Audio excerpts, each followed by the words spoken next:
This is Penny Keener, Stampin' Up! Independent Demonstrator and the original KeenerINKer. Today we're going to be making a Thinking of You Hummingbird card using a touch of ink. This stamp set is free with a $100 order during Sale-A-Bration, which is January 5 through February 28. The colors we're using is Basic White and Flirty Flamingo cardstock. And then we're going to be using the classic Stampin' Spot assortment and quite a few of them. The Coastal Cabana, Gorgeous Grape, Flirty Flamingo, Daffodil Delight, and Basic Gray inks. And then the sizes are, the Basic White is 4 by 5 1/4, and the base is 5 1/2 by 8 1/2.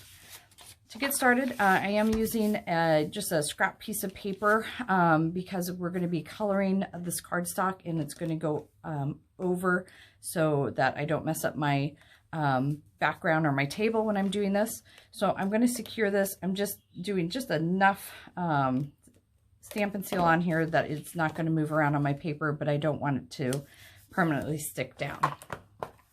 This card was inspired by Claire Langford, who is one of our DBMs at Stampin' Up! So what I'm going to do, it's called a swiping technique. So I'm going to start off the cardstock and go across my cardstock just like this. And it's not going to be 100%. You can kind of see the lines in it, and it may not be perfectly straight, and that is okay. So I'm going to start with my bottom color and my top color. And then it makes it easier when I go to do my middle ones so that I can kind of space it out a little bit easier. All right, so there you go. Just some easy way of coloring, getting some color on your cardstock. Easy peasy. All right, so now I'm going to use my Stamp-A-Ratus.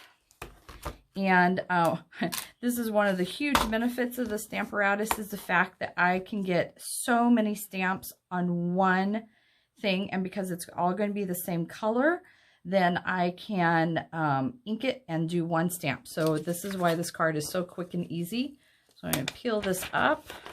Okay, and I don't want any of that adhesive sticking down to my grid sheet here onto my Stamp-A-Ratus, so I'm just going to kind of rub that off. All right. Now I'm going to put this down in the upper corner, and I'm going to use my magnets. Now I don't want it to be where my images are, so I'm going to put one here at the very top and then one about here. And as you can see, when I go to put it down, it's not covering any of those. All right, now I'm going to use my Basic Gray. I love using spots when I'm doing my Stamp-A-Ratus because it's so easy to ink and not get it all over, whereas the big pads, sometimes you get ink everywhere. It's nice to put a stamp case, or in this case, my Simply Chamois case that I use to store it underneath, so then it's flat versus angling down. So I'm just going to go ahead and take that and pat over everything. I want to make sure it's well inked. And as you can see, this bottom one, it doesn't stay on the thing, so I don't need to do the entire one, but I do want to make sure it's all inked. Okay, so then I'm going to bring it over and stamp it down. I got it a little close to my Thinking of You, but I'm just going to push a little bit harder. And then check it, and you can see I missed part of that, so I'm going to move that off to the side. And because it's a Stamp-A-Ratus, everything is perfectly positioned. Just lay it right back down and stamp over it. So everything looks good. Sometimes if you see, you know, like on the wings, it didn't quite get as much as I wanted, I can re-ink just that area if needed. And again, perfect position every time, so it looks very even all over. Love the Stamp-A-Ratus. And while I have it out, quick cleanup. That way I don't transfer ink when I don't intend to with my Simply Chamois, which I have cut in half to make for easy cleanup.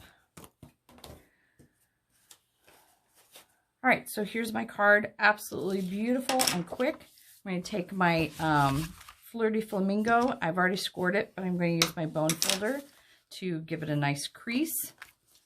flip this over. I'm going to use my Stampin' Seal again. If you notice when I was doing this, it wasn't running any tape. So just take your finger, roll it up just a little bit.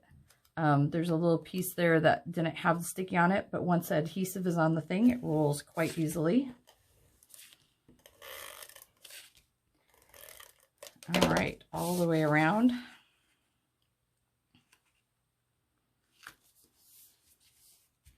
Secure that down, and just to add a little bit of interest or bling, I'm going to add some basic rhinestones.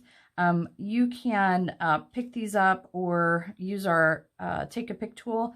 I like to just slide them to the side, and that way it ensures that the glue is still attached to the rhinestones, so I can just slide it kind of right off where I want them to go.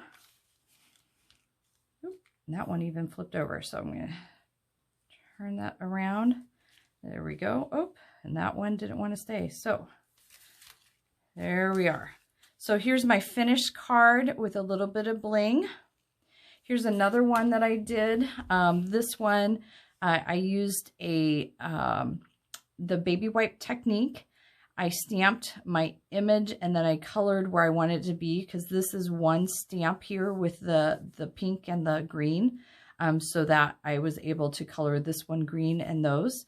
And then the Hummingbird, same thing. I kind of stamped the image and then put the re-inkers where I wanted it to have the different colorations. But this one has a wobbler, so kind of fun, like it's trying to drink from the flower.